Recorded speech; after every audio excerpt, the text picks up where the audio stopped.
السلام عليكم ورحمة الله وبركاته. بسم الله الرحمن الرحيم. الحمد لله رب العالمين، والصلاة والسلام على رسوله الأمين وعلى آله وصحبه أجمعين، أما بعد. إن نريد إلا الإصلاح ما استطعت وما توفيقي إلا بالله عليه توكلت وإليه أنيب. رب اشرح لي صدري ويسر لي أمري واحلل عقدة من لساني يفقهوا قولي. Kozhikode north ജില്ലയുടെ മഹത്തായ family കോൺഫറൻസിൻ്റെ സമാപനത്തിലാണ് അള്ളാഹുവിൻ്റെ അനുഗ്രഹത്താൽ നമ്മളുള്ളത്. ഈ മഹാസമ്മേളനത്തിൻ്റെ ആദരണീയനായ അധ്യക്ഷരെ, വേദിയിൽ ഉപവിഷ്ടരായിട്ടുള്ള വിസ്ഡം ഇസ്ലാമിക് ഓർഗനൈസേഷൻ്റെ ഭാരവാഹികളെ, കാരണവന്മാരെ, പണ്ഡിതന്മാരെ, ഖതീബുമാരെ, പ്രബോധകരെ, സഹോദരി സഹോദരന്മാരെ, ഓൺലൈനിലൂടെ സാഗൂതം ഈ സമ്മേളനത്തിൽ ലോകത്തിൻ്റെ അഷ്ടദിക്കുകളിൽ മലയാളികളുള്ളിടത്തെല്ലാം ഇത് കേൾക്കാൻ ഭാഗ്യം ലഭിച്ചിട്ടുള്ള സഹൃദയരെ, യാദൃശ്ചികമായി ഈ സൗണ്ട് സിസ്റ്റത്തിലൂടെ ഈ സമ്മേളനം കേൾക്കാൻ വിധിക്കപ്പെട്ട ഇതര മത ആദർശ വിശ്വാസികളെ, ഒരു സമ്മേളനം അതിൻ്റെ പ്രൗഢമായ അവസ്ഥയിൽ ഇൻഷാ അല്ലാഹ് ഇവിടെ സമാപിക്കുകയാണ്. ഈ സമ്മേളനത്തിൽ വൈവിധ്യങ്ങളായ വിഷയങ്ങളെ കൊണ്ട് സമ്പന്നമായിരിക്കുന്നു എന്നതൊരു പച്ച സത്യമാണ്. ഈ സദസ്സിനെ അഭിനന്ദിക്കാനാണ് ഞാൻ ആദ്യമായി അവസരം കാണുന്നത്. നല്ല അച്ചടക്കമുള്ള ഒരു സദസ്സാണിത്. അതിന് അല്ലാഹു നിങ്ങൾക്ക് പ്രതിഫലം നൽകട്ടെ എന്ന് പ്രാർത്ഥിക്കുകയുമാണ്. നല്ല നല്ല അവസരങ്ങൾ മനുഷ്യൻ്റെ മുമ്പിൽ എക്കാലഘട്ടത്തിലും ഉണ്ടായിട്ടുണ്ടെങ്കിലും അതിനെ ഫലപ്രദമായി ഉപയോഗിക്കുന്നവരുടെ എണ്ണം ലോകത്ത് വളരെ കുറവാണ്. എൻ്റെ സബ്ജക്റ്റ് പരിമിതമായ സമയത്തിനുള്ളിൽ, നമുക്ക് അനുവദിക്കപ്പെട്ട സമയത്തിനുള്ളിൽ അവസാനിക്കേണ്ടതുണ്ട് എന്നതുകൊണ്ട് ആറ്റിക്കുറിക്ക് വിശുദ്ധ ഖുർആനിൻ്റെ വചനങ്ങളിലൂടെ, വചനസാഗരങ്ങളുടെ മഹാചക്രവർത്തിയായ പ്രവാചക തിരുമേനിയുടെ ആത്മാവിൽ തട്ടുന്ന വചനങ്ങളിലൂടെ ചരിത്രത്തിൻ്റെ ഇന്നലകളിൽ ലോകത്തെ ചിന്തിപ്പിക്കുമാറ് പരിവർത്തനത്തിന് വിഷയീഭവിച്ചിട്ടുള്ള പ്രവാചകന്റെ അനുചരന്മാരുടെ ആധുനിക ലോകത്ത് ഇന്ന് നടന്നുകൊണ്ടിരിക്കുന്ന സംഭവകുലമായ മനുഷ്യന്റെ കാഴ്ചപ്പാടുകളുടെ അനന്തര ഫലങ്ങളിലൂടെ ചില കാര്യങ്ങൾ നിങ്ങളുടെ ശ്രദ്ധയിൽ കൊണ്ടുവരാനാണ് ഈ സമ്മേളനത്തിലൂടെ ഇതിൻ്റെ സംഘാടകർ ആഗ്രഹിക്കുന്നത്. ഒരുപാട് കഷ്ടപ്പെട്ടുകൊണ്ടാണ് ഈ സമ്മേളനത്തിൻ്റെ ഇന്ന് കാണുന്ന ഈ ഒരു അവസ്ഥയിലേക്ക് നാം എത്തുന്നത്. ഇതിനേക്കാൾ വളരെ ചെറിയ ഒരു ഗ്രൗണ്ടിൽ നിന്ന് വിശാലമായ ഒരു സ്റ്റേറ്റ് സമ്മേളനം സംഘടിപ്പിക്കാൻ മാത്രം സൗകര്യമുള്ള ഈ മൈതാനത്തേക്ക് നമ്മളെ എത്തിച്ചതിൽ അള്ളാഹുവിൻ്റെ തീരുമാനമുണ്ട് എന്നതാണ്. കുല്ലം യുസീബന ഇല്ലാ മാ കതബല്ലാഹു ലനാ ഹുവ മൗലാനാ മാ അസാബം മിൻ മുസീബത്തിൻ ഫിൽ അർളി വലാ ഫീ അൻഫുസികും ഇല്ലാ ഫീ കിതാബ് മിൻ ഖബൽ. തീർച്ചയായും ഭൂമിയിൽ ഒന്നും ഉണ്ടാകുന്നില്ല, നിങ്ങളുടെ ശരീരത്തിലും ഒന്നും ഉണ്ടാകുന്നില്ല. അതുണ്ടാകുന്നതിന് മുമ്പ് വേദഗ്രന്ഥത്തിൽ, ഒരു ഗ്രന്ഥത്തിൽ അത് രേഖപ്പെടുത്തിയിട്ടല്ലാതെ 50-ാം അധ്യായം 22-ാമത്തെ വചനമാണ്. ഇതെല്ലാം രേഖപ്പെടുത്തപ്പെട്ടതാണ്. ഇവിടെ വന്ന കുറെ ആളുകൾ ഒരുപക്ഷെ ഈ പ്രസംഗങ്ങളിൽ ഒന്നുപോലും ശ്രദ്ധിച്ച് കേൾക്കാത്തവരായിട്ടുണ്ടാകും. സംഘാടകരെ, നേതാക്കന്മാരെ, വന്നു ചേർന്നവരെ, വരാൻ അവസരം കിട്ടാത്തവരെ, ദൂരദിക്കിൽ നിന്ന് പ്രാർത്ഥിക്കുന്നവരെ, ഇതിൽ വരണമെന്ന് മോഹിച്ചവരെ, ഹോസ്പിറ്റലിലായിപ്പോയവരെ, അഡ്മിറ്റായിപ്പോയവരെ, ഇന്നലകളിൽ ഇവിടെ പങ്കെടുക്കണമെന്ന് നിയ്യത്ത് വെച്ചിട്ടും മരിച്ചു മണ്ണോട് മണ്ണ് ചേർന്നവരെ, നിങ്ങളെല്ലാം ഈ ലോകത്ത് അള്ളാഹുവിന്റെ അപാരമായ അനുഗ്രഹം കൊണ്ട് ഈ ഭൂമുഖത്തൊരു നിശ്ചിത കാലത്ത് വന്നവരാണ്. എന്താണ് ജീവിത ലക്ഷ്യം? എന്താണ് മനുഷ്യന്റെ മുന്നോട്ടുള്ള പ്രയാണത്തിന് കാതലായി വരേണ്ട കാര്യം എന്നതിനെ കുറിച്ചാണ്. യാതൊരു അലസതയുമില്ലാത്ത ഈ സദസ്സിന്റെ മുമ്പിൽ അള്ളാഹു എനിക്ക് അനുവദിച്ച സമയത്തിന്റെ പരിധിയിൽ നിന്നുകൊണ്ട് ഈ കുടുംബങ്ങൾക്ക് കാവലൊരുക്കുക എന്ന മൗലികമായ ഒരു വിഷയം. എന്താണ് നമ്മുടെ വിഷയം? കുടുംബത്തിന് കാവലൊരുക്കുക. കാവൽ എന്ന് പറയുന്നത്, സെക്യൂരിറ്റി എന്ന് പറയുന്നത് പരിചയമില്ലാത്ത ഒരു പദമല്ല. ആരിൽ നിന്നാണ് കാവലൊരുക്കേണ്ടത്? ആരാണ് കാവലൊരുക്കേണ്ട നായകൻ? അത് മറ്റാരുമല്ല, അർരിജാലു ഖവ്വാമൂന അലന്നിസാഇ ബിമാ ഫളലല്ലാഹു ബഅദഹും അലാ ബഅദിൻ വബിമാ അൻഫഖു മിൻ അംവാലിഹിം. 4-ാം അധ്യായം 34-ാമത്തെ വചനമാണ്. പുരുഷൻ കുടുംബത്തിന്റെ നായകനാണ്. പുരുഷൻ ലോകത്തിന്റെ നായകനാണ്. ചിലർക്ക് ചിലരേക്കാൾ അള്ളാഹു മേന്മ നൽകിയത് കൊണ്ടാണ് പ്രസവിക്കാനുള്ള കഴിവും പാലൂട്ടാനുള്ള കഴിവും സന്യം നുകരാനുള്ള കഴിവും വാത്സല്യത്തിന്റെ പുതിയ മേച്ചിൽപ്പുറങ്ങൾ സൃഷ്ടിക്കാനുള്ള കഴിവും അത് അത്ര തന്നെ സ്ത്രീകളിൽ നിക്ഷിപ്തമാകുമ്പോൾ കുടുംബത്തിന്റെ മഹനീയമായ സന്താന പരമ്പരയുടെ ആ കുടുംബത്തിന്റെ കാവലാളായി തീരുന്നത് യഥാർത്ഥത്തിൽ ഒരു പുരുഷനായിരിക്കണം എന്ന വസ്തുതയിലേക്കാണ്. ആരാണ് ഒരു പുരുഷൻ? അവന്റെ കടമ എന്താണ്? അവന്റെ കടപ്പാടുകൾ എന്താണ്? നാം ജീവിക്കുന്നത് ജനാധിപത്യ രാജ്യം എന്ന് പറയുന്ന കൾച്ചറൽ പ്ലൂറാലിറ്റിയുടെ, കൾച്ചറൽ ടോളറൻസിന്റെ, യൂണിറ്റി ഇൻ ഡൈവേഴ്സിറ്റി നിലനിൽക്കുന്ന നാനാത്വത്തിൽ ഏകത്വം ലോകത്തോളം ഉയർത്തിപ്പിടിച്ച ഒരു ഭരണഘടന, മോഡറേറ്റായ ഒരു രാജ്യത്താണ് നാം ജീവിക്കുന്നത്. ആ രാജ്യത്തിനൊരു ഭരണഘടനയുണ്ട്. ആ രാജ്യത്തിലെ ഭരണഘടന ഈ ജനാധിപത്യ മതേതര രാജ്യത്ത് ജീവിക്കുന്നവരുടെ പ്രൊട്ടക്ഷൻ ഏർപ്പെടുത്തിയിട്ടുണ്ട് എന്നത് വസ്തുതയാണ്.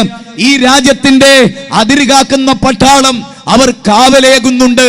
ഇന്ന് നമ്മുടെ ഇവിടെ സ്വതന്ത്രരാണെങ്കിൽ അതിന്റെ പിന്നിൽ രാജ്യത്തിന്റെ ഭരണാധികാരികളുടെ പങ്കുണ്ട്, ബുദ്ധിജീവികളുടെ പങ്കുണ്ട്, എഴുത്തുകാരുടെ പങ്കുണ്ട്, പോലീസ് ഡിപ്പാർട്ട്മെന്റിന്റെ പങ്കുണ്ട്. റഡാറുകൾ ആ യാഥാർത്ഥ്യം പൂർത്തീകരിക്കുന്നുണ്ട്. ആകാശമേലാപ്പിൽ നിന്ന് നിരീക്ഷിച്ചു കൊണ്ടിരിക്കുന്ന നിരീക്ഷണങ്ങൾ അതിന്റെ പിന്നിൽ പ്രവർത്തിക്കുന്നുണ്ട്. അതുപോലെ തന്നെ സാറ്റലൈറ്റ് വഴി ഈ രാജ്യത്തിന് ഭീഷണി നേരിടുന്ന ടെററിസ്റ്റ് ഗ്രൂപ്പുകൾ ഉണ്ടോ എന്ന് മനസ്സിലാക്കാൻ സാധിക്കുന്ന അവസ്ഥകളുണ്ട്. CCTVകൾ ഒരുക്കിയത് സമൂഹത്തിന്റെ സുരക്ഷിതത്വത്തിനു വേണ്ടിയാണ്.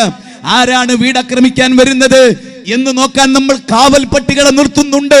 എല്ലാവർക്കും അറിയാം, ഒരു വേള ഒരു കാവൽ പട്ടിയുടെ ദൗത്യമുണ്ട്, ഒരു കുടുംബനാഥന് എന്നതാണ് ലോകത്തിന്റെ ഏറ്റവും പ്രധാനമായ കാര്യം. അമേരിക്കയിൽ ബിൽ ക്ലിന്റൺ അധികാരത്തിലേൽക്കുന്ന ഘട്ടത്തിൽ, അമേരിക്കൻ മുൻ പ്രസിഡന്റ് ബിൽ ക്ലിന്റൺ അധികാരത്തിലേൽക്കുന്ന സമയത്ത് വോട്ട് ചോദിച്ചുകൊണ്ട് അമേരിക്കയിലെ ജനതയോട് മർമ്മപ്രധാനമായ ഒരു കാര്യം വിളിച്ചു പറഞ്ഞു. ലോക മീഡിയകൾ ആ വാചകം ആവേശപൂർവ്വം ഉദ്ധരിച്ചു. നിങ്ങൾ എന്നെ അധികാരത്തിലേറ്റു, അമേരിക്കയുടെ കുത്തഴിഞ്ഞ കുടുംബരംഗം ഞാൻ സമാധാനത്തിന്റെ മേച്ചിൽപ്പുറങ്ങൾ സൃഷ്ടിച്ചു തരാം. ഭാര്യക്കിടയിലും മക്കൾക്കിടയിലുള്ള ചണ്ടകൾ ഞാൻ ദൂലീകരിച്ചു തരാം. ഭദ്രമായ ഒരു കുടുംബത്തിന്റെ കെട്ടുറപ്പിന് വേണ്ടി ഞാൻ എന്റെ ജീവിതം സമർപ്പിക്കാമെന്ന് ബിൽ ക്ലിന്റൺ അധികാരത്തിലേറിയപ്പോൾ ലോകത്തോട് വിളിച്ചു പറഞ്ഞിട്ടുണ്ട്. എന്തുകൊണ്ടാണ് ഇത്ര ഗൗരവമായ ഒരു വിഷയത്തിന്റെ എല്ലാ വശങ്ങളിലേക്കും ഈ സമ്മേളനം വിളിച്ചോതിയത്? ആധുനിക ലോകത്ത് കുടുംബം തകർന്നു കാണാൻ ആഗ്രഹിക്കുന്നവരുണ്ട്, കുടുംബത്തിന്റെ തകർച്ച പ്രതീക്ഷിക്കുന്നവരുണ്ട്. തീർച്ചയായും കുടുംബ ബന്ധത്തിലൂടെ, ഫാമിലിയിലൂടെ നാം അനുഭവിച്ച ആശ്വാസത്തിന്റെ, സമാധാനത്തിന്റെ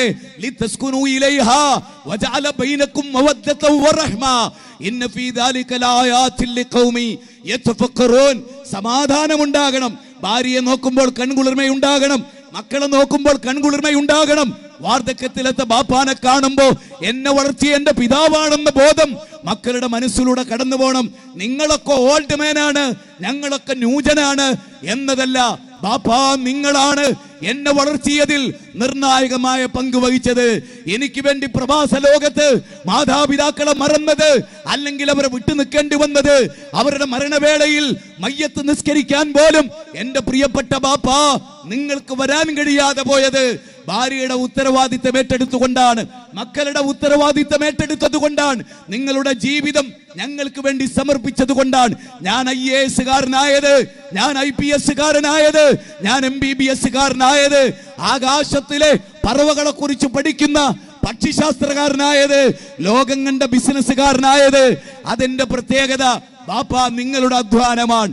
MA യൂസുഫ് അലി എന്ന് പറയുന്ന നമ്മുടെ രാജ്യം കണ്ട ഏറ്റവും വലിയ അഭിമാനിയായ മനുഷ്യസ്നേഹിയായ ആ ലുലു ഹൈപ്പർ മാർക്കറ്റിന്റെ അല്ലെങ്കിൽ ബിസിനസ് സമുച്ചയങ്ങളുടെ ആ പടനായകൻ ലോകത്തോട് പറഞ്ഞത്, എന്റെ ഉമ്മ എനിക്ക് നൽകിയ വാത്സല്യമാണ്, എന്റെ ഉപ്പ എനിക്ക് നൽകിയ കരുതലാണ്, കാവലാണ്. നമ്മുടെ ഇന്ത്യയുടെ പ്രധാനമന്ത്രിക്ക് ഇസഡ് കാറ്റഗറിയിലുള്ള സെക്യൂരിറ്റി ഒരുക്കിയത് പ്രധാനമന്ത്രിയുടെ മൂല്യം കൊണ്ടാണ്. പ്രധാനമന്ത്രി ആര് എന്നതല്ല, ആ പദത്തിലിരിക്കുന്നവന്റെ സംരക്ഷണം ഈ രാജ്യവുമായി ബന്ധപ്പെട്ട് നിൽക്കുന്നതാണ്. പോലീസുകാർ ഉറക്കൊഴിയുന്നതും നമ്മുടെ മുഖ്യമന്ത്രിയുടെ പിന്നാലെ അവരോടി കാവലൊരുക്കുന്നതും എന്തിനു വേണ്ടിയാണെന്നറിയുമോ? കാവലൊരുക്കേണ്ടവൻ കിരാതമായി പ്രവർത്തിക്കുന്നവനായിക്കൂടാ, കാവലൊരുക്കുന്നവൻ ഒരിക്കലും ശത്രുവായി മാറിക്കൂടാ. ഇന്ദിരാഗാന്ധിക്ക് സെക്യൂരിറ്റി ഒരുക്കിയ സെക്യൂരിറ്റിക്കാരൻ ഒരു വേള ആ ദൗത്യം മറന്നാൽ കാവലേകേണ്ട വ്യക്തി കിരാതമായി കൊല്ലുന്ന വ്യക്തിയായി ഇന്ദിരാഗാന്ധി ലോകത്തോട് വിട പറഞ്ഞത് അങ്ങനെയാണ്. ജ്വല്ലറിക്ക് കാവൽ നിൽക്കുന്ന ഒരു സെക്യൂരിറ്റിക്കാരൻ കള്ളനുമായി മ്യൂച്വൽ അണ്ടർസ്റ്റാൻഡിംഗ് ഉണ്ടാക്കിയാൽ ആ ജ്വല്ലറി കൊള്ള ചെയ്യപ്പെടും. കുടുംബത്തിന്റെ നാഥൻ താന്തോന്നികളുമായി ബന്ധമുണ്ടായാൽ സ്വന്തം മകളെ കാഴ്ചവെക്കേണ്ടി വരും, ഭാര്യയെ കാഴ്ചവെക്കേണ്ടി വരും. അവളെ ഒരുത്തൻ കയറി പിടിക്കുമ്പോ നിസ്സഹായനായി നോക്കി നിൽക്കേണ്ടി വരും. നട്ടെല്ലിന്റെ ബലം നഷ്ടപ്പെട്ടു പോകുന്നവരുണ്ടാകും. അവിടെയാണ് ഫാമിലി കോൺഫറൻസിലൂടെ നിലമ്പൂരിൽ ആരംഭിച്ച് കണ്ണൂരിലെ ആ മൈതാനത്ത് ഐതിഹാസികമായ ജനപിന്തുണ ഒരുക്കി അവസാനമായി അതങ്ങ് 3 സമ്മേളനങ്ങളും കഴിഞ്ഞ് 4ാമത്തെ സമ്മേളനം ഇവിടെ ഒരുക്കുമ്പോഴും അടുത്ത ജാനുവരി 7-നും 14-നും 21-നും യഥാക്രമം വയനാടിലും തൃശ്ശൂരിലും ഈ സമ്മേളനം നടക്കുമ്പോൾ ഞങ്ങൾക്കൊരു ദേശമുണ്ട്, ഞങ്ങൾക്കൊരു ലക്ഷ്യമുണ്ട്. ആ ലക്ഷ്യം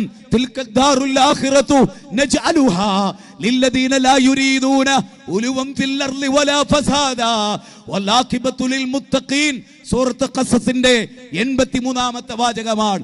അധികാരത്തിന്റെ ദണ്ഡുകളില്ലാത്ത, അഹങ്കാരമില്ലാത്ത, പഠിപ്പിന്റെ അഹങ്കാരമില്ലാത്ത വിനയാന്വിതരായ ആളുകൾക്കുള്ളതാണ് സ്വർഗം. സഹോദര, കരുതലിന്റെ ഏറ്റവും കാതലായ വശം ആരിൽ നിന്നാണ് നാം നമ്മുടെ കുടുംബത്തിന് കാവലൊരുക്കുന്നത് എന്ന് ചോദിച്ചാൽ ഒന്ന് ഇബ്ലീസിൽ നിന്നാണ്. പിശാചാണ് മനുഷ്യ ജീവിതത്തിന്റെ ഏറ്റവും വലിയ ശത്രു.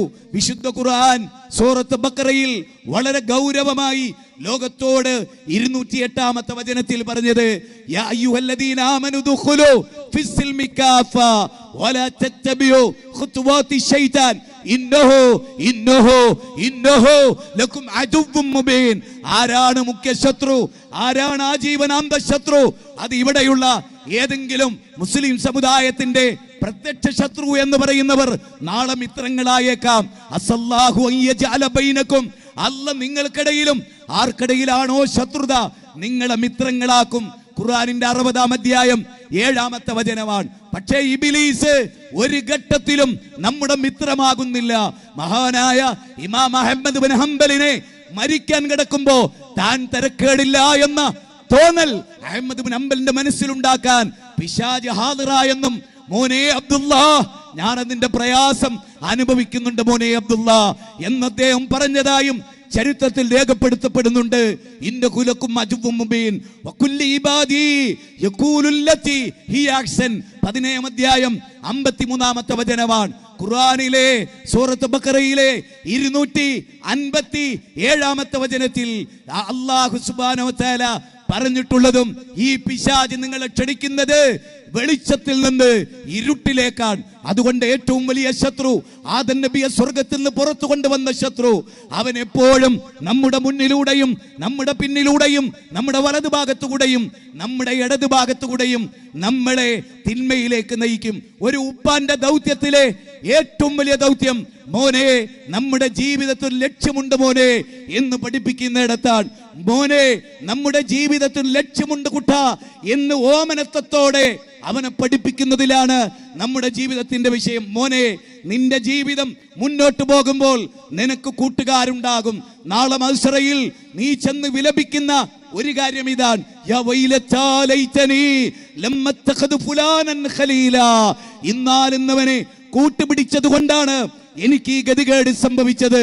ഇന്നാലിന്നവന്റെ കൂട്ടുകാരനായതിന്റെ പേരിൽ കൂട്ടുകാരിയായതിന്റെ പേരിൽ സൂറത്ത് ഫുർഖാൻ 25-ാം അധ്യായം നിങ്ങൾ ആലോചിക്ക്, 27-ാമത്തെ വചനം മുതലാണ്.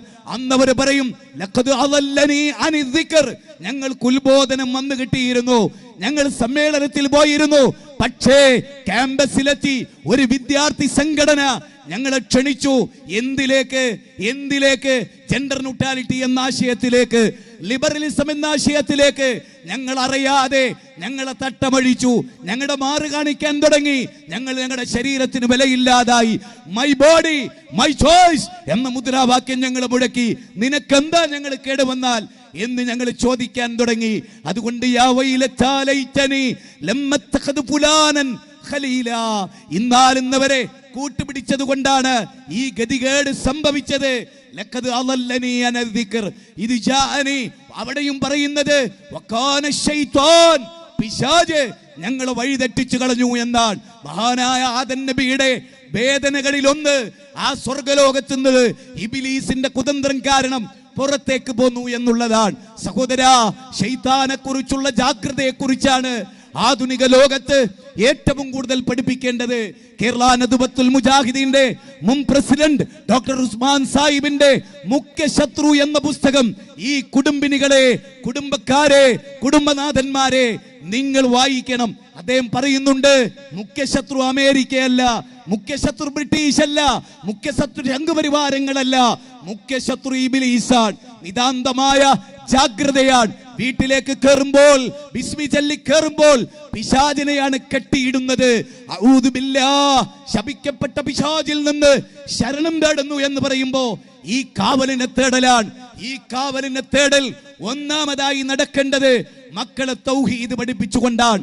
അതിനെക്കുറിച്ചാണ് ഇവിടെ എന്റെ തൊട്ട് മുമ്പുള്ള പ്രഭാഷകൻ നിങ്ങളെ ഗൗരവമായി ഖുർആനിന്റെ വചനങ്ങളുടെ അകമ്പടിയോടെ സൗന്ദര്യം ആവാഹിച്ച ഖിറാഅത്തിലൂടെ എന്റെയും നിങ്ങളുടെയും നെഞ്ചിടങ്ങളെ വേറെ വേറെ ചിന്താ ലോകത്തേക്ക് കൊണ്ടുപോയ അത്ഭുതത്തിന്റെ പേരാണ് മനുഷ്യരെ വിശുദ്ധ ഖുർആൻ.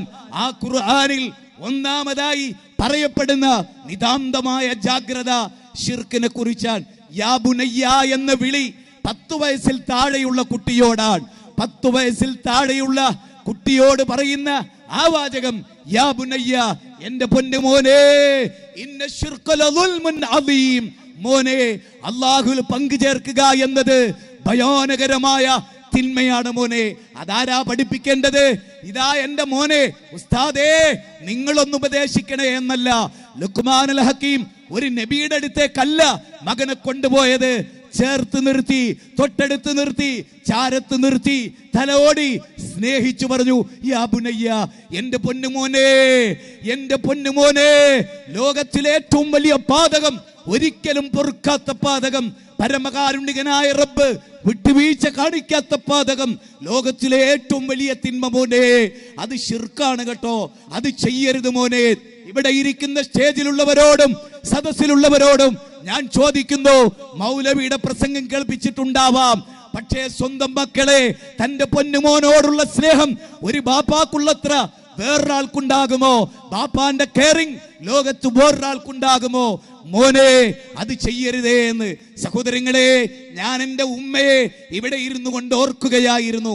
ഒരൊറ്റ കാര്യത്തിൽ ഒരു ചെറിയ വാചകം മോശമായി കുട്ടിക്കാലത്ത് ഉപയോഗിച്ച എനിക്ക് ആദ്യമായി ഉമ്മ നൽകിയ ശിക്ഷ, പച്ചമുളക് അമ്മിയിൽ വെച്ചരച്ച് എന്റെ കണ്ണിൽ എഴുതിക്കൊണ്ട് എന്നോടൊരു വാചകം എന്റെ ഉമ്മ പറഞ്ഞു, നിങ്ങളെ ഇവിടെ ചുമതല ഏൽപ്പിച്ച് നിങ്ങളുടെ ഉപ്പ വിദേശത്തേക്ക് പോകുമ്പോൾ നിങ്ങളുടെ സംരക്ഷണത്തെ നിതാന്ത ജാഗ്രത പുലർത്താൻ പറഞ്ഞുകൊണ്ടാണ്. അതുകൊണ്ട് തന്നെ ഒരു കുഞ്ഞി തെറ്റ് പോലും നിന്നോട് വിട്ടുവീഴ്ച ചെയ്യാൻ ഞാൻ തയ്യാറല്ല. ഞാൻ ഓർക്കുന്നത്, ഇന്ന് നിങ്ങളുടെ മുമ്പിൽ എഴുന്നേറ്റ് നിൽക്കാൻ കഴിയുന്നുണ്ടെങ്കിൽ ആ ജാഗ്രതയുടെ പേരാണ്. നമ്മുടെ മാതാപിതാക്കൾ നമുക്കൊരുക്കിയ പ്രൊട്ടക്ഷന്റെ പേരാണ്. കാമുകന് നൽകാൻ കഴിയില്ല. നിങ്ങളുടെ മാംസം കണ്ട് നിങ്ങളെ കൊത്തിക്കൊണ്ടുപോകുന്ന, നിങ്ങൾ വിചാരിച്ച എന്നെ ബാപ്പയെക്കാളും ഉമ്മയെക്കാളും സംരക്ഷിക്കുമെന്ന് നിങ്ങൾ വിചാരിക്കുന്ന ഒരു കാമുകനും നിങ്ങളുടെ മാംസത്തിന്റെ അഴകവസാനിച്ചാൽ ആസിഡ് ഒഴിച്ച് നിങ്ങളുടെ മുഖത്തിന്റെ സൗന്ദര്യം നഷ്ടപ്പെടുത്തിയപ്പോ അറിഞ്ഞില്ലേ, കൽബ് കൽബോടല്ല ചേർന്നത്, മാംസം മാംസത്തോടായിരുന്നു എന്നത്. മാംസനിബദ്ധമല്ല രാഗം എന്ന കവിവചനം എത്ര പ്രോജ്വലമാണ്. ആധുനിക ലോകത്ത് പ്രേമിച്ചു, ഇഷ്ടപ്പെട്ടു, പോറ്റിക്കോളാന്ന് പറഞ്ഞു. എന്നിട്ടും ശ്രീധരൻ ചോദിച്ചില്ലേ? ആ കുട്ടിയെ കൊന്നുകളഞ്ഞില്ലേ? ഇതാണോ സ്നേഹം? ഇതാണോ ബന്ധം? ആലോചിക്കേണ്ടതാണ്, ചിന്തിക്കേണ്ടതാണ്. മഹാനായ ലുഖ്മാനുൽ ഹക്കീം 31-ാം അധ്യായം 13-ാമത്തെ വചന പറഞ്ഞു. അതൊരു ചോദ്യം ചോദിക്കണ്ട്. അം കുന്തും ശുഹദാ ഇദ് ഹളറ യാക്കൂബൽ മൗത്ത്. യാക്കൂബ് നബിക്ക് മരണാസന്നായപ്പോ നിങ്ങൾ ഉണ്ടായിരുന്നോ? സാക്ഷിയായിട്ട് ഉണ്ടായിരുന്നോ? ഒരു നബി മരിക്കാൻ നേരം എനിക്ക് 10 ഹോട്ടലുണ്ട് മക്കളെ, നിങ്ങൾ എന്താക്കും? എനിക്ക് 10 ഏക്കർ സ്ഥലമുണ്ട്, നിങ്ങൾ എന്താക്കും? ചോദിച്ചില്ല. പിന്നെ എന്തേ ചോദിച്ചത്? മക്കളെ, എന്റെ മരണശേഷം നിങ്ങൾ ആരെ ആരാധിക്കുക? സൂറത്ത് ബഖറയാണ്, 133-ാമത്തെ വചനമാണ്. മക്കളെ, നിങ്ങൾ ശിർക്ക് ചെയ്യുമോ? അസാധ്യമായ പ്രൊട്ടക്ഷനാണ്. സ്വന്തം മക്കളെ മുഴുവനും 12ഓളം മക്കളെ തൊട്ടടുത്ത് വിളിച്ചു വരുത്തി. അം കുന്തും ശുഹദാ ഇദ് ഹളറ യാക്കൂബൽ മൗത്ത്. യാക്കൂബ് നബിക്ക് മരണവാസന്നമായപ്പോ ചോദിക്കാണ്, മക്കളെ നിങ്ങൾ ആരെ ആരാധിക്കാൻ? അല്ലേ? വജുനബിനി വബനിയ അൻ നഅബുദൽ അസ്നാം. 14-ാം അധ്യായം സൂറത്ത് ഇബ്രാഹിം 35-ാമത്തെ വചനമാണ്. അല്ലാഹുവേ, അല്ലാഹുവേ, ഈ നാടിനെ നിർഭയത്വത്തിന്റെ നാടാക്കണേ. എന്റെ മോൻ ഇസ്മായിലിനെയും എന്റെ മോൻ ഇസ്ഹാക്കിനെയും പടച്ചവനെ എന്നെയും ബിംബാരാധന നടത്തുന്നതിൽ നിന്ന് നീ കാത്തുകൊള്ളണേ നാഥ എന്നാണ് പറയുന്നത്. നീ കാത്തുകൊള്ളണേ തമ്പുരാനെ എന്നാണ് പറയുന്നത്. ശിർക്കിനെ കുറിച്ചുള്ള നിതാന്തമായ ജാഗ്രതയാണ്. നാം ജീവിക്കുന്ന രാജ്യത്തിന്റെ അവസ്ഥകളെ ഓർക്കുമ്പോൾ ഇവിടെ ഒരുപാട് മതവിശ്വാസികളുണ്ട്. നമ്മുടെ ഭരണഘടന, നമ്മുടെ ആദർശം മുറുകെ പിടിക്കാൻ ആർട്ടിക്കിൾ 25-ൽ പറയുന്നുണ്ട്. മതലേനമല്ല, മാനവിക സൗഹാർദ്ദമാണ് നാം കാത്തു സൂക്ഷിക്കേണ്ടത്. അത് മക്കളെ പഠിപ്പിക്കേണ്ടതാണ്. നമ്മുടെ തൊട്ടടുത്തൊരു ക്ഷേത്രമാണ് സ്ഥിതി ചെയ്യുന്നത്. ആ ക്ഷേത്ര കമ്മിറ്റിക്ക് എന്തെങ്കിലും ഒരു പ്രയാസം ഈ സമ്മേളനം കൊണ്ടുണ്ടോ എന്ന് ചോദിച്ചപ്പോൾ അവര് പറഞ്ഞത് ഇല്ല, നിങ്ങൾ നടത്തിക്കോളൂ എന്നാണ്. ഇതാണ് സൗഹാർദ്ദം. അല്ലാതെ നിങ്ങൾ ഈ അമ്പലത്തിൽ വന്ന് ഒരു പൂജ നടത്തിയാലല്ലാതെ സൗഹൃദമുണ്ടാവില്ല എന്ന് അവർ പറയാതിരുന്നത് ഈ മാനവികതയുടെ, ഈ വിശ്വ സഹോദര്യത്തിന്റെ അടിസ്ഥാനത്തിലാണ്. ഞാൻ പറഞ്ഞു വരുന്നത്, തൗഹീദിനെ പോലെ മരിക്കാൻ നേരം മലക്കുകൾ നമ്മളെ സമീപിച്ച് അവർ പറയരുത് എന്നിട്ട് അവർ പറയും, ഞങ്ങൾ ഇവിടെ അടിച്ചമർത്തപ്പെട്ടവരായിരുന്നു, ഞങ്ങൾക്ക് ശിർക്ക് ചെയ്യേണ്ടി വന്നു. മക്കയിൽ ചില ആളുകൾ അവശേഷിച്ചതുമായി ബന്ധപ്പെട്ട് 4-ാം അധ്യായം 97-ാമത്തെ വചനത്തിൽ ഇറങ്ങിയതാണ്. നാം ഏറ്റവും സൂക്ഷിക്കേണ്ടത് മോൻ ഡോക്ടറായോ എഞ്ചിനീയറായോ എന്നതല്ല, മോൻ കുഫറിലാണോ മോൻ ശിർക്കിലാണോ എന്നതാണ്. മഹാനായ നൂഹ് നബി അവസാനം പോലും മോനെ ഈ കപ്പലിൽ കയറിക്ക മോനെ, ഫിർഖത്തുന്നാജിയുടെ കപ്പലിതാ മോനെ, നങ്കൂരമിട്ടിരിക്കുന്നു മോനെ, അള്ളാഹുവിന്റെ പരീക്ഷണമാണ് മോനെ. ഒരു പ്രവാചകൻ 950 വർഷം ദേവത്ത് നടത്തിയ ഒരു പ്രവാചകന്റെ ബീജത്തിൽ പറഞ്ഞ പൊന്നോമന മോൻ കാഫിറായതിലാണ്. വെള്ളത്തിൽ മുങ്ങിയതിലല്ല ദുഃഖം, കപ്പലിൽ കയറാത്തതിലുമല്ല ദുഃഖം. മറിച്ചെന്താണ്? എന്റെ മോൻ മരിക്കുന്നത് ബൗദ്ധ വിശ്വാസിയായിട്ടാണ്, റബ്ബിനോട് നന്ദികേട് കാണിച്ചിട്ടാണ്. ഇതാണ് സഹോദര ഒരു മകന്റെ ഒരു ഉപ്പാട വേദന, അല്ലാതെ വേറൊന്നുമല്ല. അബൂ ഹുറൈറ എന്ന് പറയുന്ന മഹാനായ സ്വഹാബിയോട് മകളൊരിക്കൽ പറഞ്ഞു, ഉപ്പാ എന്റെ കൂട്ടുകാരികൾക്ക് സ്വർണ്ണാഭരണമുണ്ട്, ഉപ്പാ എന്റെ സുഹൃത്തുക്കൾക്ക് എന്റെ കൂട്ടുകാരികൾക്ക് കയ്യിലും കാതിലും ആഭരണമുണ്ട്, ഉപ്പാ എനിക്കൊന്നുമില്ലല്ലോ എന്ന്. അപ്പോൾ ഉപ്പ പറയുന്നുണ്ട്, മോളെ ഞാൻ നിനക്ക് കാവലൊരുക്കിയിട്ടുണ്ട്. എവിടെയാണെന്നറിയുമോ? അവിടെ നിനക്ക് സ്വർഗമുണ്ട് മോളെ, അവിടെ നിനക്ക് സ്വർണമുണ്ട് മോളെ, അവിടെ നിനക്ക് വെള്ളിയുണ്ട് മോളെ, അവിടെ സൗഭാഗ്യമുണ്ട് മോളെ. അതെപ്പോഴാണ് മോളെ? നിന്നെ ഞാൻ തഹജ്ജുദ് നിസ്കരിക്കാൻ വിളിച്ചുണർത്തുന്നില്ലേ മോളെ? നിനക്ക് നിസ്കരിക്കാൻ അവസരമൊരുക്കിയില്ലേ മോളെ? നിനക്ക് ദീന് പഠിപ്പിക്കാൻ അവസരമൊരുക്കിയില്ലേ മോളെ? അതൊന്നും നിന്റെ കൂട്ടുകാരികൾക്ക് നാളെ മത്സരയിൽ ഉണ്ടായിക്കൊള്ളണമെന്നില്ല. മക്കൾ വിചാരിച്ച എല്ലാ കാര്യങ്ങളും നടത്തി തന്നാലേ ബാപ്പ കേമനാകൂ എന്നാരെങ്കിലും വിചാരിച്ചിട്ടുണ്ടെങ്കിൽ പ്രിയപ്പെട്ട കുട്ടികളെ, നിങ്ങൾക്ക് തെറ്റിപ്പോയിരിക്കുന്നു എന്നതാണ്. ആണത്തമുള്ള ഒരു പിതാവും ധാർമ്മികതയുള്ള ഒരു പിതാവും മക്കളുടെ മരണാനന്തര ജീവിതം പ്രതീക്ഷിക്കുന്ന ഒരു പിതാവും നിങ്ങളുടെ തോന്നിവാസത്തിന് കൂട്ടുനിൽക്കില്ല. എന്താ തോന്നിവാസം?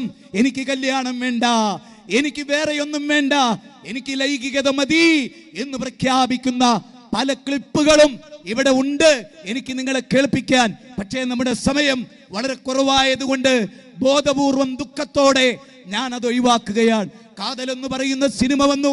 ആ സിനിമ ഇറങ്ങുന്നതിന് മുമ്പ് ഒരു വ്യക്തി പറയുന്നുണ്ട്. എന്താ പറയുന്നത്? ആ ക്ലിപ്പ് മാത്രം ഞാൻ നിങ്ങളുടെ ശ്രദ്ധയിൽ കൊണ്ടുവരാൻ ആഗ്രഹിക്കുകയാണ്. എന്താണ് ആ ക്ലിപ്പ്? ആ ക്ലിപ്പിൽ അദ്ദേഹം പറയുന്നത് എന്താണെന്നറിയാമോ? ജിയോ ബേബി എന്ന് പറയുന്ന ആ വ്യക്തി മനുഷ്യനോട് പറയുന്നത് എന്താണ് എന്ന് നമ്മൾ വളരെ ഗൗരവമായി കേൾക്കേണ്ടതുണ്ട്. 7ാമത്തെ ക്ലിപ്പിൽ നിന്ന് നിങ്ങൾ ആ വാചകം എന്ന് കേട്ടോളൂ. അപ്പോഴേ നമ്മുടെ പ്രസംഗത്തിന്റെ ഗൗരവം നിങ്ങൾക്ക് മനസ്സിലാവൂ. ആ 7ാമത്തെ ക്ലിപ്പ് നിങ്ങൾക്ക് കേൾക്കാം ഇൻഷാ അല്ലാഹ്. ഞാൻ വിചാരിക്കുന്നു ഈ സിനിമ കൊണ്ട് ഒരു 10 ഡൈവേഴ്സിലും കൂടുതൽ നടന്നാൽ ഞാൻ അതിൽ അത്രയും സന്തോഷിക്കും. അതൊന്നുകൂടിയിട്ടേ മോനെ. ഞാൻ വിചാരിക്കുന്നു ഈ സിനിമ കൊണ്ട് ഒരു 10 ഡൈവേഴ്സിലും കൂടുതൽ നടന്നാൽ ഞാൻ അതിൽ അത്രയും സന്തോഷിക്കും. ഒരു സംവിധായകൻ, അതും മലയാളക്കരയിലെ ഒരു സംവിധായകൻ, പരസ്യമായി ലോകത്തിലെ മുഴുവൻ മലയാളികൾ കേൾക്കുന്ന യൂട്യൂബ് ചാനലിലൂടെ ഇന്റർവ്യൂവിൽ എന്താ പറയുന്നത്? ഞാൻ സംവിധാനം ചെയ്ത എന്റെ സിനിമയിലൂടെ അത് കണ്ടിട്ട് 10 കുടുംബം ഡൈവേഴ്സായാൽ, വിവാഹമോചനം നടത്തിയാൽ എനിക്ക് സന്തോഷമാണ്. ബിൽ ക്ലിന്റൺ എന്തായിരുന്നു പറഞ്ഞത്? ബിൽ ക്ലിന്റൺ പറഞ്ഞത് കുടുംബത്തെ നന്നാക്കി തരാന്ന. മലയാളിയായ ദൈവത്തിന്റെ സ്വന്തം നാട്ടിലെ പ്രബുദ്ധ സംവിധായകന്മാരെന്ന് പറയുന്ന, കലാകാരന്മാരെന്ന് പറയുന്ന ആളുകൾ എന്താ പറയുന്നത്? എന്റെ സിനിമ കണ്ടാൽ എന്റെ ലക്ഷ്യം എന്താണ്? 10 കുടുംബത്തെ തമ്മിൽ തെറ്റിക്കലാണ്, മക്കളെ അനാഥരാക്കലാണ്. എന്നിട്ട് അമേരിക്കയിലെ ഫാദർലെസ് അമേരിക്ക എന്ന ഒരു ലോകം സൃഷ്ടിക്കലാണ് എന്ന് മലയാളക്കരയിൽ വിളിച്ചു പറഞ്ഞിട്ടും ആ സംവിധായകനെ എങ്ങനെ ഫറൂഖ് കോളേജിൽ കൊണ്ടുവരും? സഹോദര, കുട്ടികൾക്ക് ബോധമുണ്ടായതിന് അഭിനന്ദിക്കുകയല്ലേ വേണ്ടത്?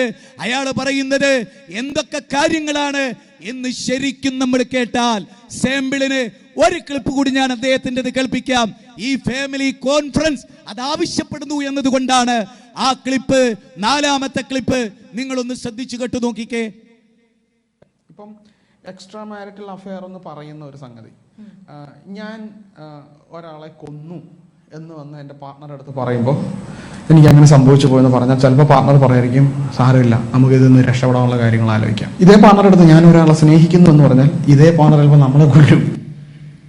അയാൾ പറയുന്നത് എന്താ അറിയോ നിങ്ങൾക്ക്? അയാളെ സംബന്ധിച്ചിടത്തോളം ഒറ്റ ഭാര്യ എന്നത് വേറൊരു സ്ത്രീയുടെ അടുത്ത് പോയാൽ ചിലപ്പോൾ ഭാര്യ കൊന്നുകളയും. ഞാനൊരാളെ കൊന്നു എന്ന് പറഞ്ഞാലോ ഭാര്യക്ക് അത്ര പ്രശ്നമില്ല. ഞാൻ പറയുന്നത് നിങ്ങൾക്ക് മനസ്സിലാവുന്നുണ്ടോ? എവിടേക്കാണ് ഈ ആളുകൾ നമ്മളെ കൊണ്ടെത്തിക്കുന്നത് എന്നറിയാൻ ഞാൻ നിങ്ങൾക്ക് 6ാമത്തെ ക്ലിപ്പൂടെ കേൾപ്പിക്കാം. ഈ സന്ദർഭം ആവശ്യപ്പെടുന്നു, അതല്ലെങ്കിൽ അതിനൊരു അപൂർണത വരും. നിങ്ങൾ ആ ഭാഗം കേട്ടോളൂ. എനിക്കൊരു ഭാര്യയെ കൂടെ കൊണ്ടു നടക്കാനോ പോറ്റാനോ ഉള്ള ഒരു ചുറ്റുപാടില്ല. ഞാനൊരു വിവാഹത്തിന് തയ്യാറല്ല. പക്ഷെ എനിക്ക് സെക്സ് ആവശ്യമായിട്ടും വരുന്നുവെങ്കിൽ ഞാൻ എന്ത് ചെയ്യണം പറയും? ശരിയാണ്. ആരാ ഇത് എന്നറിയോ നിങ്ങൾക്ക്? ലേബർ ഇന്ത്യ എന്ന് പറയുന്ന കുട്ടികളെ ചോദ്യവും ഉത്തരവും പഠിപ്പിക്കുന്ന ആധികാരികമെന്ന് നമ്മൾ വിളിക്കുന്ന ലേബർ ഇന്ത്യയുടെ പിറകിലാണ്. സഫാരിയിലെ ഏറ്റവും ടോപ്പ് നായകൻ, ലോകം സഞ്ചരിച്ച ഒരാള്, അയാൾ എന്താ പറയുന്നത്? എനിക്കൊരു കുടുംബത്തെ പോറ്റാൻ തോന്നുന്നില്ല, അതിനുള്ള കഴിവില്ല എന്നല്ല, എനിക്ക് അങ്ങനെ തോന്നുന്നില്ല. അപ്പൊ സെക്സ് വിത്തൗട്ട് ഒബ്ലിഗേഷൻ ആയിക്കൂടെ? ബാധ്യതകളില്ലാത്ത ലൈംഗിക ബന്ധം, ഇതാണ് പറഞ്ഞത്. അമാനത്തുകളിൽ നിന്നുള്ള ഒളിച്ചോട്ടം, മനുഷ്യനെ അല്ലാഹു അമാനത്തേൽപ്പിച്ചു എന്നാണ് വിശുദ്ധ ഖുർആൻ പറയുന്നത്. ആ അമാനത്ത് ഏറ്റെടുത്തവനാണ് കുടുംബത്തിന്റെ നായകൻ. ആ നായകൻ ഒരു പ്രത്യേകതയുണ്ട്. അതെന്താ? ആ നായകനെ അല്ലാഹു പഠിപ്പിക്കാണ്. ഇന്ന മിന്ന സുവാജിക്കും വൗലാദിക്കും അദുവ്വുല്ലക്കും ഫഹ്ദറൂഹും. നിന്റെ ഭാര്യയിൽ ശത്രുക്കളുണ്ട്, നിന്റെ മക്കളിൽ നിനക്ക് ശത്രുക്കളുണ്ട്. നീ എന്ത് വേണം? വിട്ടുവീഴ്ച ചെയ്യണം, മാപ്പാക്കണം, പുറത്തു കൊടുക്കണം.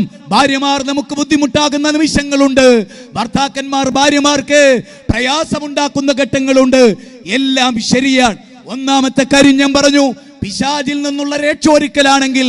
2ാമത്തേത് ശിർക്കിനെതിരെയുള്ള ബോധവൽക്കരണമാണ്. 3ാമത്തേത് ബിദ്അത്ത് വരാതിരിക്കാനും ഹൗദുൽ കൗസറിലെ വെള്ളം കുടിക്കുന്നതിൽ നിന്ന് നമ്മുടെ മക്കൾ തടയപ്പെടുന്നത് അവസ്ഥ ഉണ്ടാകാതിരിക്കാനും ബിദ്അത്തിന്റെ ഗൗരവത്തെക്കുറിച്ച് നിതാന്ത ജാഗ്രത പുലർത്താനാണ്.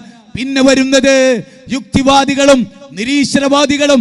അതായത് നിങ്ങൾക്കറിയുമോ, വളരെ ഭീകരമായ ഒരു ക്ലിപ്പിലൂടെ മനു പ്രസാദ് എന്ന് പറയുന്ന ഒരു മനുഷ്യൻ ലിറ്റ്മസ് 19 എന്ന് പറയുന്ന സ്വപ്ന നഗരിയിലെ പ്രോഗ്രാമിൽ പറഞ്ഞു, നിങ്ങൾക്ക് അമ്മ സമ്മതിച്ചാൽ അമ്മയുമായി ശാരീരിക ബന്ധത്തിലാവാം, ഉമ്മ സമ്മതിച്ചാൽ ശാരീരിക ബന്ധത്തിലാവാം, മകളുടെ സപ്പോർട്ടോടെ മകളെ ശാരീരികമായി സമീപിക്കാം എന്നു മനു പ്രസാദ് കേരള ജനതയോട് സി രവിചന്ദ്രൻ എന്ന യുക്തിവാദിയുടെ, ഇ എ ജബ്ബാർ എന്ന് പറയുന്ന യുക്തിവാദിയുടെ അരുമ ശിഷ്യൻ മലയാളക്കരയിൽ അമ്മയെ ഭോഗിക്കാമെന്നും ശവത്തെ ഭോഗിക്കാമെന്നും വിളിച്ചു പറയുന്ന യുക്തിവാദികളുടെ ലോകത്താണ് നമ്മളെ മക്കളെ നിർത്തുന്നത്.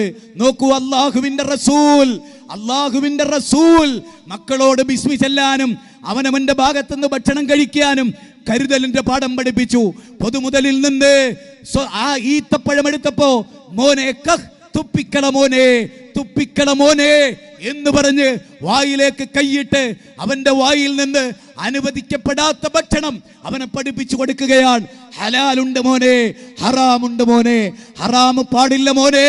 ഉമർ ബിൻ അബ്ദുൽ അസീസ് അദ്ദേഹത്തിന്റെ മകന്റെ കയ്യിൽ ഒരാപ്പിള് കണ്ടപ്പോൾ ആ ആപ്പിള് പിടിച്ചു പറിച്ച് ഇത് പൊതുമുതലല്ലേ മോനെ എന്ന് ചോദിച്ചു. ആ കൊച്ചുകുട്ടി വിങ്ങിപ്പൊട്ടിക്കരഞ്ഞു. പക്ഷേ അദ്ദേഹത്തിന്റെ മനസ്സ് വേദനിക്കുന്നുണ്ടെങ്കിലും തന്റെ മകന് പ്രൊട്ടക്ഷൻ ഒരുക്കി, കാവലൊരുക്കി, ഹറാമിലേക്ക് അവനെത്താനുള്ള നിതാന്ത ജാഗ്രത ഒരുക്കി. രാത്രിയിൽ തിരിച്ചു വന്നപ്പോ അതുപോലെയുള്ള ഒരു ആപ്പിൾ മകന്റെ കയ്യിൽ കണ്ട് ശുഭിതനായപ്പോൾ ഭാര്യ ഉമർ ബിൻ അബ്ദുൽ അസീസിനോട് പറഞ്ഞു, അത് നിങ്ങൾ വിചാരിക്കുന്ന പോലെ പൊതുമുതലല്ല. അവൻ കരഞ്ഞു ക്ഷീണിച്ചപ്പോ നിങ്ങൾ എനിക്ക് ചെലവഴിക്കാൻ തന്ന സമ്പത്തിൽ നിന്ന് ഞാൻ വാങ്ങിച്ചു കൊടുത്തതാണ്.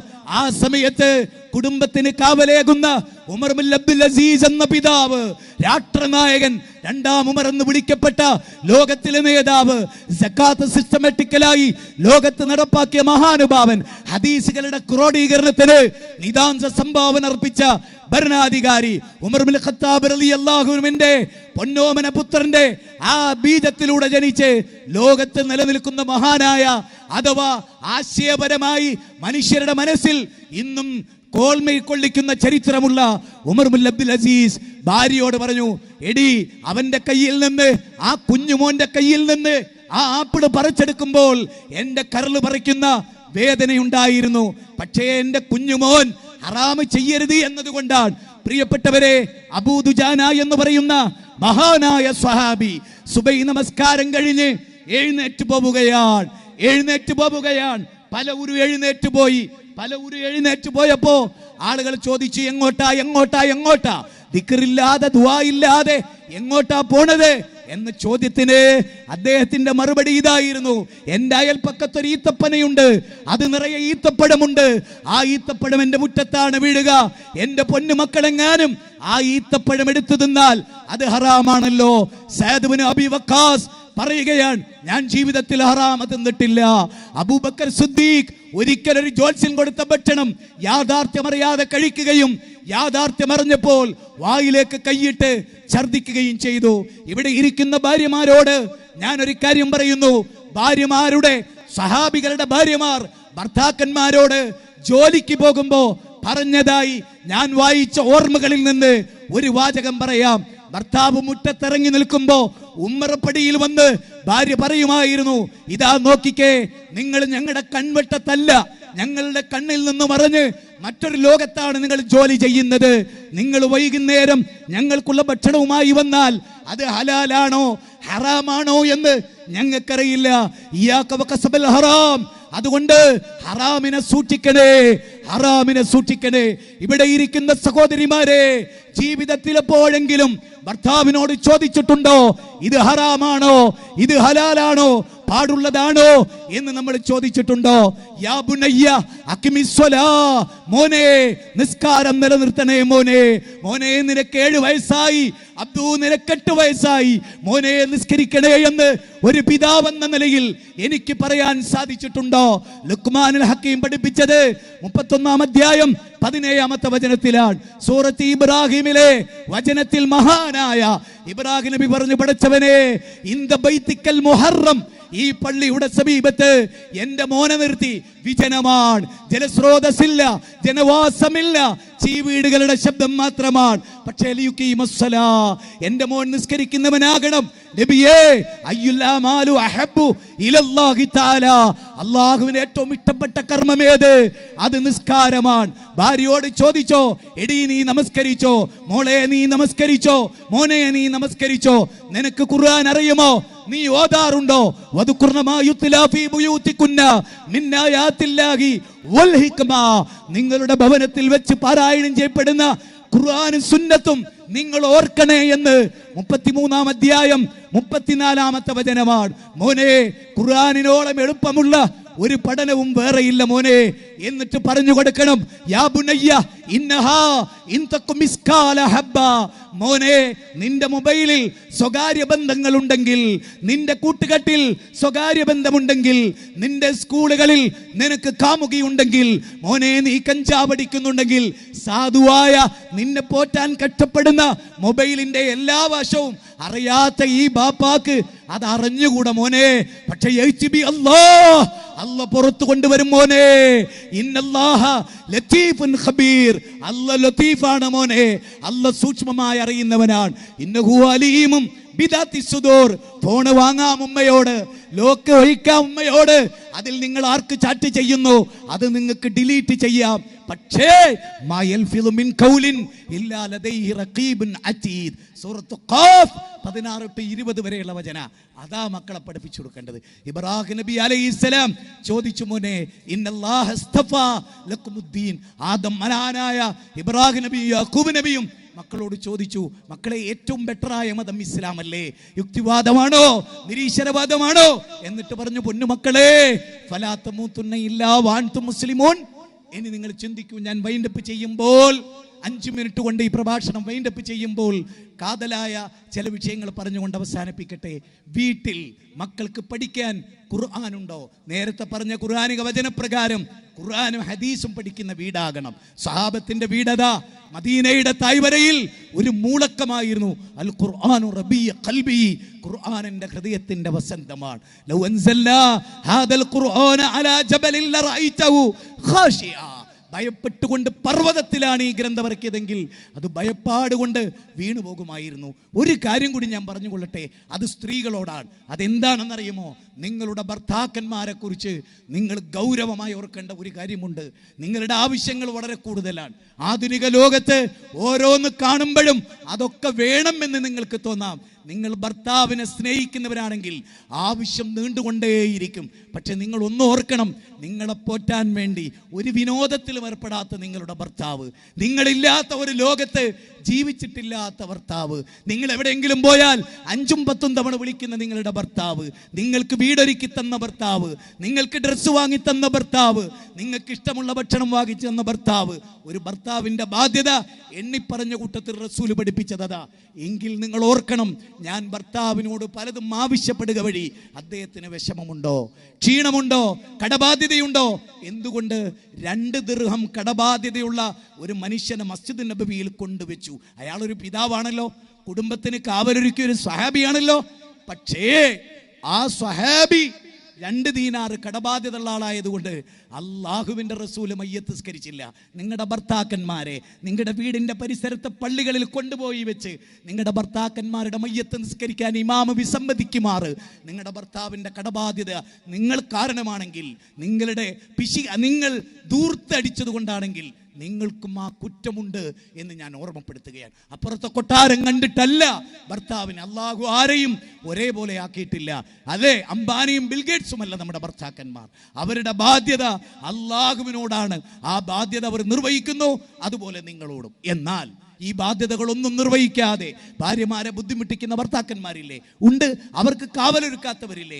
ഞാൻ പറയുന്നത് ഭാര്യയുടെ മൊറാലിറ്റിയെക്കുറിച്ച്, മക്കളുടെ ധാർമ്മികതയെക്കുറിച്ച്, സ്വന്തം ജീവിതത്തിന്റെ ധാർമ്മികതയെക്കുറിച്ച് നമ്മൾക്ക് ഒരു ബോധമുണ്ടാവുകയും, തെറ്റ് മനുഷ്യ സഹജമാണ് അല്ലേ? നിങ്ങൾ ആലോചിച്ച് നോക്കിക്കേ, തെറ്റ് പറ്റാത്തവരായി കുല്ലു ബനി ആദമ ഖതാഉൻ, തെറ്റ് പറ്റാത്തവരായ മക്കളിൽ ഒരാളുമില്ല. അതിലേറ്റവും ഉത്തമനാരാ? തെറ്റ് മനസ്സിലാക്കി വലം യുസിറു അലാ മാ ഫഅലു വഹും യഅലമൂൻ എന്നതാണ്. അതോടൊപ്പം ഞാൻ പറയുന്നത്, ഈ ജില്ലാ കമ്മിറ്റി ഒരുപാട് അധ്വാനിച്ചു എന്നതറിയാവുന്ന ഒരാളാണ് ഞാൻ. ഒരുപാട് ബേജാറ്, ഒരുപാട് വിഷമങ്ങൾ, അതൊക്കെ തീർന്നു. ഈ സദസ്സിനെ കണ്ടപ്പോൾ, ഇവിടെ നടന്ന ക്ലാസ്സുകൾ കേട്ടപ്പോൾ ആ വിഷമമൊക്കെ തീർന്നു. എങ്കിലും അവർക്ക് നന്ദി പറയുകയും അവർക്ക് അല്ലാഹു എല്ലാ ബർക്കത്തും ചൊരിയട്ടെ എന്ന് പ്രാർത്ഥിക്കുകയും ചെയ്യുന്നു. 10 ലക്ഷത്തോളം രൂപ നമ്മുടെ ഈ സമ്മേളനത്തിന്റെ മൊത്തം നടത്തിപ്പിന് നമുക്ക് ആവശ്യമുണ്ട്. ബോക്സ് വന്നപ്പോൾ ചുരുങ്ങിപ്പോയി എന്ന് നിങ്ങൾക്ക് ആർക്കെങ്കിലും തോന്നിയെങ്കിൽ ചോദിച്ച് ഇതിൽ നിന്ന് പിരിഞ്ഞു പോകുമ്പോൾ, കാരണം 1 ലക്ഷത്തി ചില്ലാനമാണ്. ചില സ്ഥലങ്ങളിലൊക്കെ 3-4 ലക്ഷം കിട്ടി. പല ജില്ലകളിലും നമുക്ക് അത്രയൊന്നും ആളില്ല, അതുകൊണ്ടായിരിക്കാം. പക്ഷേ നമ്മൾ ഒന്നുകൂടി മനസ്സ് വെച്ചാൽ നമുക്ക് ഈ സമ്മേളനത്തെ കടബാധ്യതയില്ലാതെ വിജയിപ്പിക്കാൻ കഴിയും. ഞാൻ ഒന്നുകൂടി പറയുന്നു, ഈ സൗണ്ട് സിസ്റ്റം, ഈ സംവിധാനമൊക്കെ ഒരുക്കുന്നതിൽ അതിൻ്റെ ആളുകളും കുറച്ച് ഹൈലി റിസ്ക് എടുത്തിട്ടുണ്ട് ഈ സമ്മേളനത്തിൽ. കാരണം ആദ്യം പ്രതീക്ഷിച്ച ചെറുപ്പമല്ല, അവർ ചെറുപ്പമാണ് വിചാരിച്ചത്, പക്ഷേ ഇത്ര വലുതാകുമെന്നവരും വിചാരിച്ചില്ല. അവരും ഒരുപാട് ഞങ്ങൾ അവരോട് നിരന്തരമായി സംസാരിച്ചപ്പോൾ അവർ വിഷമിച്ചിട്ടുണ്ടാകാം. അവരോടും ഈ മൈതാനം അനുവദിച്ചു കിട്ടിയതിലും അതിന് കളമൊരുക്കിയതിലും ഈ മതത്തിനതീതമായ മനുഷ്യരുടെ ഇടപെടലുകളുമുണ്ട്. അവരെയും നമ്മൾ നന്ദിപൂർവ്വം ഓർക്കുന്നു. നമുക്കുണ്ടായ ഒരു പ്രയാസവും പരലോകത്ത് ഓർക്കുമ്പോൾ ഒരു പ്രയാസമല്ല. ഞാനൊരു ചരിത്രം കൂടി പറഞ്ഞ് എൻ്റെ പ്രസംഗം കൂടെ അവസാനിപ്പിക്കാൻ. മഹാനായ അബ്ദുല്ലാഹിബ്നു ഹറം റളിയല്ലാഹു തആല അൻഹു, ജാബിർ റളിയല്ലാഹുവിന്റെ ഉപ്പ, അദ്ദേഹം ഉഹദ് യുദ്ധത്തിലേക്ക് പോകുമ്പോൾ അദ്ദേഹത്തിന് മനസ്സിൽ ഇങ്ങനെ തോന്നുക, നാളെ ഞാൻ മരിക്കും, ഷഹീദാകും. അങ്ങനെ അദ്ദേഹം ജാബിറിനെ വിളിച്ചു. ഒറ്റ മോനായിരുന്നു, 9 സഹോദരിമാരും എന്നാണ്. 9 സഹോദരിമാരും ആ മകനെ വിളിച്ചു മരിക്കുന്നതിൻ്റെ തലേ ദിവസം, ഷഹീദാകുമെന്ന് ഉറപ്പുള്ളൊരു ദിവസത്തിൻ്റെ തലേ ദിവസം. എന്നിട്ട് പറഞ്ഞു, മോനെ ജാബിറേ, അന്ന് അദ്ദേഹം പറഞ്ഞൊരു വാക്കുണ്ട്, ഏത് ബാപ്പാക്കാണ്, ഏത് മക്കൾക്കാണ് പുളകമില്ലാതിരിക്കുക. മോനെ ജാബിറേ, ഈ ലോകത്ത് വിട്ടേച്ചു പോകുന്നതിൽ അമൂല്യമായ ഒന്നുണ്ടെങ്കിൽ മോനെ അത് നീയാണ്. ഉപ്പാക്ക് ഏറ്റവും ഇഷ്ടമുള്ള സ്വത്ത് എൻ്റെ പൊന്നുമോനെ നീയാണ്. അപ്പോഴും അദ്ദേഹം മകനെ അക്കീദ പഠിപ്പിക്കാൻ, മോനെ അങ്ങനെയൊക്കെ ആണെങ്കിലും എനിക്ക് ഏറ്റവും പ്രിയങ്കരം നിന്നേക്കാൾ അള്ളാഹുവിൻ്റെ റസൂലാൻ. എന്തുകൊണ്ട്? കുല്ലിൻകാന ആബാഉകും വഅബ്നാഉകും എന്ന സൂറത്ത് തൗബയിലെ വാചകം അതാ, അഹബ്ബ ഇലൈക്കും മിനല്ലാഹി വറസൂലി. അത് പഠിപ്പിച്ചു കൊടുക്കാൻ. എന്നിട്ടൊരു കാര്യം പറഞ്ഞു, മോനെ ബാപ്പാന്റെ അഭാവത്തിൽ എല്ലാ കുടുംബത്തിന്റെ ചുമതലയും നിന്റെ തലയിലാണ് മോനെ. എല്ലാ പെങ്ങന്മാരുടെയും എല്ലാ ആളുകളുടെയും വിഷയത്തിൽ നീ ഇൻവോൾവ്ഡ് ആണ് മോനെ. നിന്റെ സഹോദരിമാരുടെ ചുമതലയും കാവലും മോനെ ഞാൻ നിന്നെ ഏൽപ്പിക്കുകയാണ് കേട്ടോ. ജാബിർ റളിയല്ലാഹു ഒരിക്കൽ റസൂൽ കണ്ടപ്പോ, ജാബിർ എന്ത് പറ്റി നിനക്ക് ജാബിർ? അന്നപ്പോ ജാബിർ റളിയല്ലാഹു പറയാൻ, എനിക്ക് 9 സഹോദരിമാരെ തന്നിട്ടാണ് എൻ്റെ ഉപ്പ മരിച്ചത്, എനിക്ക് കടബാധ്യതയുണ്ട് എന്നാണ്. ഒരു പുരുഷന്റെ ചുമതല ഒരിക്കലും നമ്മൾ മറന്നു പോകരുത്. ഐസ് കട്ട പോലെയാണ് ഒരു പുരുഷൻ. കടലിൻ്റെ 20% മുകളിലേക്കും 80% താഴോട്ടുമാണ്. അയാളുടെ വേദനകൾ ഭാര്യമാരോട് പോലും പറയാത്തതായി 80% അയാൾക്കുണ്ടാകും. എല്ലാം നല്ല നിലക്ക് നടക്കണമെന്ന് ആ മനുഷ്യൻ വിചാരിക്കുന്നു എന്ന തിരിച്ചറിവ് ഒരു ഭാര്യമാർക്കും നഷ്ടപ്പെടാൻ പാടില്ല, ഒരു മക്കൾക്കും നഷ്ടപ്പെടാൻ പാടില്ല. മക്കളുടെ ഫീസ് അടയ്ക്കുമ്പോൾ മക്കൾക്ക് ആ സ്ലിപ്പ് കണ്ടാൽ സമാധാനമായി. ആ ഫീസ് അടക്കാൻ ബാപ്പ പൈസ വാങ്ങിയത് മറ്റുള്ളവനോട് കടമായിട്ടാണ്. മക്കളുടെ ഫീസ് അടക്കുമ്പോൾ മക്കൾ സന്തോഷവാന്മാരാണെങ്കിൽ ഉപ്പ ദുഃഖിതനാണ്. കാരണം ആ കടം വാങ്ങിയത് അടയ്ക്കേണ്ടതുണ്ട്, മോളെ കല്യാണത്തിന് വാങ്ങി അടയ്ക്കേണ്ടതുണ്ട്. പ്രാരാബ്ദങ്ങൾ കേറ്റുവെച്ച ഒരു സൃഷ്ടിയാണ് സഹോദര പിതാവ് എന്ന് പറയുന്നത്. ഒറ്റ വാചകം കൂടി പറഞ്ഞ് ഞാൻ പൂർത്തിയാക്കിക്കൊള്ളേ മനസ്സിൻ്റെ സമാധാനത്തിന്. ഒരു പുരുഷൻ 22 വയസ്സുള്ളൊരു മോളെ ഒരു ബാപ്പ ഏൽപ്പിച്ചു കൊടുത്താൽ, 18 വയസ്സുള്ളൊരു മോളെ ബാപ്പ ഏൽപ്പിച്ചു കൊടുത്താൽ, 10-70 കൊല്ലം ജീവിക്കാൻ സൗഭാഗ്യമുണ്ടായാൽ 52-54 കൊല്ലം ഈ പുരുഷനാണ് അവളെ പോറ്റുന്നത്. മീസാക്കൻ ഒലിള എന്നതിൻ്റെ പേരിൽ ബാപ്പ 18 കൊല്ലേ ഡ്രസ്സ് കൊടുത്തിട്ടുള്ളൂ, ബാപ്പ 18 കൊല്ലേ പഠിപ്പിച്ചിട്ടുള്ളൂ, ബാപ്പ 18 കൊല്ലേ നോക്കിയിട്ടുള്ളൂ, ബാപ്പ 18 കൊല്ലേ ഡ്രസ്സ് വാങ്ങിച്ചു കൊടുത്തിട്ടുള്ളൂ. 52 കൊല്ലം അവളെ ചേർത്ത് പിടിച്ച ആ മഹാസൗഭാഗ്യത്തിൻ്റെ പേരാണ് ഭർത്താവ്. ജീവിതത്തിലെ എല്ലാ പീഡനങ്ങളും ത്യാഗങ്ങളും സഹിച്ച ആ നിധിയുടെ പേരാണ് ഉമ്മ. വൈക്കം മുഹമ്മദ് ബഷീർ നാട് വിട്ടുപോയിട്ട് ഉമ്മ എല്ലാ രാത്രിയിലും മകന് ഭക്ഷണം വെച്ച് കാത്തു നിൽക്കുമായിരുന്നു. അങ്ങനെ ഓരോ ദിവസവും ഉമ്മ ഭക്ഷണം വെക്കും, കാത്തിരിക്കും, ഉമ്മ ഭക്ഷണം വെക്കും, കാത്തിരിക്കും. അങ്ങനെ ഒരു ഇശാ നമസ്കാരത്തിൽ വൈക്കം ബഷീർ കയറി വരികയാണ്. ഉമ്മ ഇശാ നിസ്കരിക്കുകയാണ്. നിസ്കാരം കഴിഞ്ഞ് മോനെ കെട്ടിപ്പിടിച്ച് എന്ത് പണിയാണടാ നീ ചെയ്തതെന്ന് വെച്ച് പൊട്ടിക്കരഞ്ഞപ്പോൾ വൈക്കം ബഷീർ പൊതുവെ തമാശക്കാരനാണ്. എന്നിട്ട് പറഞ്ഞു, പരിഭവമൊക്കെ പിന്നെ പറയാം, ഉമ്മാൻ്റെ കുട്ടിക്ക് വിശക്കുന്നേ എന്നൊരൊറ്റ വാചകം. അപ്പം ചിരിച്ചുകൊണ്ട് ആ ഉമ്മ പറയാണ്, മോനെ നിനക്കുള്ള ഭക്ഷണം അതാ മോനെ അവിടെ ഒരുക്കി വെച്ചിരിക്കുന്നു. അപ്പോൾ വൈക്കം ബഷീർ ചോദിച്ചു, ഉമ്മ ഞാൻ ഇന്ന് വരുമെന്ന് നിങ്ങളോട് ആര് പറഞ്ഞു ഉമ്മ? 9 കൊല്ലമായല്ലോ ഉമ്മ ഞാൻ നിങ്ങളെ വിട്ടുപോയിട്ട്. ഈ 9 കൊല്ലവും ഞാൻ നിന്നെ ചോറ് വെച്ച് കാത്തിരുന്നു മോനെ. ആ സൗഭാഗ്യത്തിൻ്റെ പേരാണ് ഉമ്മ. കുടുംബത്തിൻ്റെ മുഴുവൻ ഭാരവും ചുമക്കുന്ന സ്ത്രീയുടെ പേരാണ് അമ്മ. ആ അമ്മ ശബ്ദത്തിന് പകരം വെക്കാൻ ഈ ലോകത്ത് വേറൊന്നില്ല. അമ്മിഞ്ഞ പാലിൻ്റെ സൗന്ദര്യവും ഒന്നും ലോകത്തിന് വേറെയില്ല.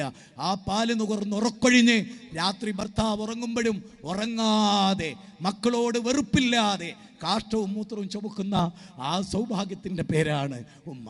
ഖദീജ ബീവിയുടെ ആഭരണം കണ്ടപ്പോൾ വിങ്ങിപ്പൊട്ടിയ നബിയുടെ ഓർമ്മകളിൽ എന്തെല്ലാം കടന്നുപോയി കാണും.